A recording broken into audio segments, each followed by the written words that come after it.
Super Typhoon Sinlaku. Nakuhaan mula sa kalawakan kung gaano kalaki at lawak ang sakop nito. Eyeball landfall sa Saipan. Matinding hagupit patuloy na nararanasan sa ilang mga lugar. Magandang araw Pilipinas, ito ang PNN Panahon News Network, ang inyong daily weather authorities sa bansa. Para sa real-time updates ng ating panahon, i-like, i-share at i-subscribe ang aming channel. Salamat sa inyong suporta.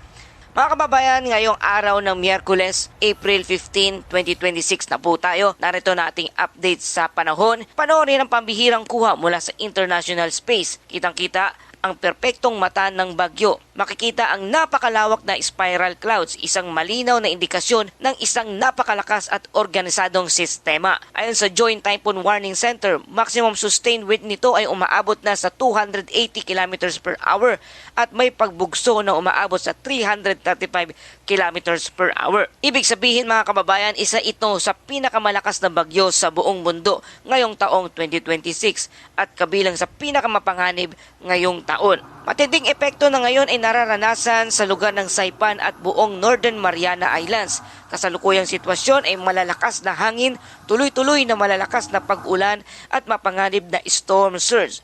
Ang eyewall ng bagyo ay papalapit na at inaasahang maglalandfall sa loob lamang ng ilang oras. Kahit bahagyang humina, umaabot pa rin sa 240 km per hour ang hangin. Ibig sabihin, mapaminsalang lakas pa rin ang taglay nito kaya magdudulot ng malawakang pinsala, pagkawasak ng mga bahay, power outage at pagbaha at landslide. Ngayon hanggang sa mga susunod na oras, patuloy ang paglala ng kondisyon. Ang peak impact nito habang dumadaan ang eyewall hanggang sa madaling araw. Mahigpit na paalala, sundin ang evacuation order, manatili sa matitibay na shelter at iwasan ang paglabas ng bahay. Ito ay life-threatening situation na po. Habang nararanasan ang matinding hagupit sa Mariana Island, magandang balita naman para sa ating bansa.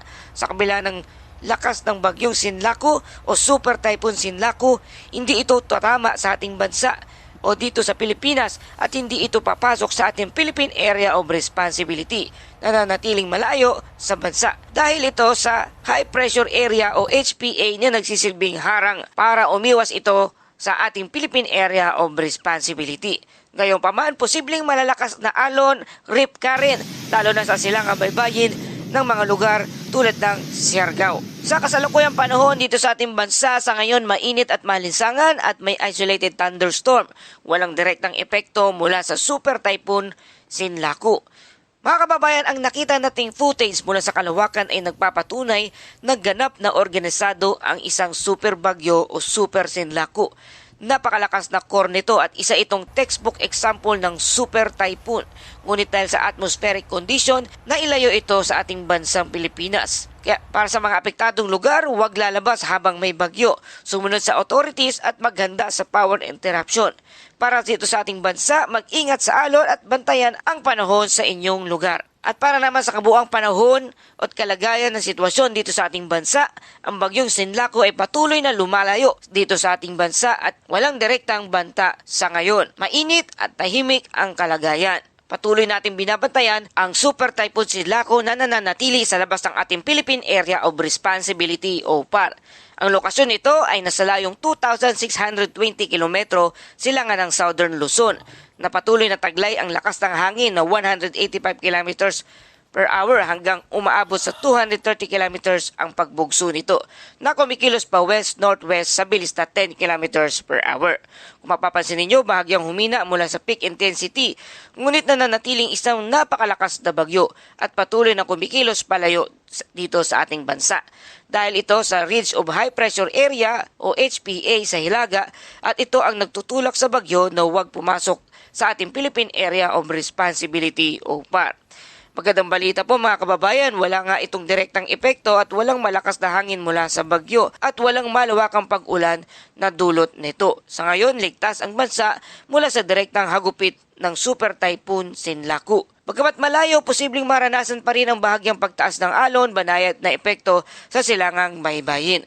Habang nananatiling tahimik ang sitwasyon sa bagyo, tingnan naman natin ang kasalukuyang lagay ng panahon sa buong bansa. Sa ngayon, ang buong bansa ay naapektuhan ng localized thunderstorm at bahagyang epekto ng high pressure area o HPA. Mainit at malinsangan ang panahon na may isolated rain shower o thunderstorm. Sakop nito ang Metro Manila at ang buong bansa.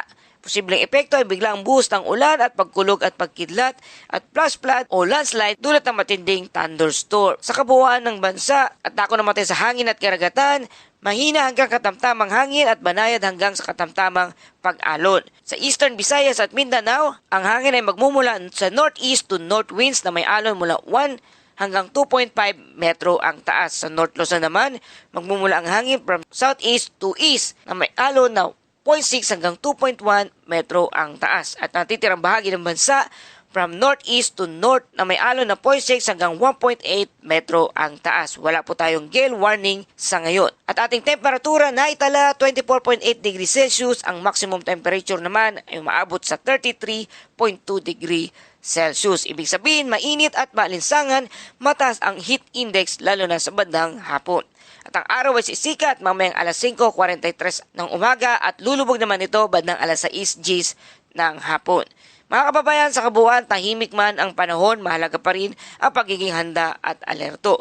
Uminom ng maraming tubig, iwasan ang matagal na pagbilad sa araw at magdala ng payong bilang pananggalang sa ulan at init. Mag-ingat sa thunderstorm at iwasan ang paglangoy kung maalon ang karagatan sa inyong lugar. Sa kabuuan nating ulat, ang HPA o high pressure area ang dominanteng panahon ngayon sa ating bansa. Ang bagyong Sinlaco ay nananatiling malayo at walang direktang epekto sa ating bansa. Mainit at stable ang kondisyon ng ating panahon. Patuloy pa rin ang monitoring ng bagyo dahil maaring magbago ang sitwasyon. Para sa ating Bible verse of the day mula sa Isaiah chapter 41 verse 10, huwag kang matakot sapagkat ako'y sumasayo. Huwag kang mangamba sapagkat ako ang inyong Diyos. Sa gitna ng mga balitang tungkol sa bagyo at init ng panahon, pinapaalala sa atin ng Diyos na huwag matakot. Siya ang nagbibigay ng lakas at kapayapaan sa bawat araw ng ating buhay. Ito ang PNN, Panahon News Network. Laging maging handa sa anumang pagbabago ng panahon. Para sa susunod na ulat, please like, share, and subscribe na kayo para lagi kayong updated dito sa Lagay ng Panahon. At yan po ang ating balitang panahon. Hanggang sa muling ulat panahon.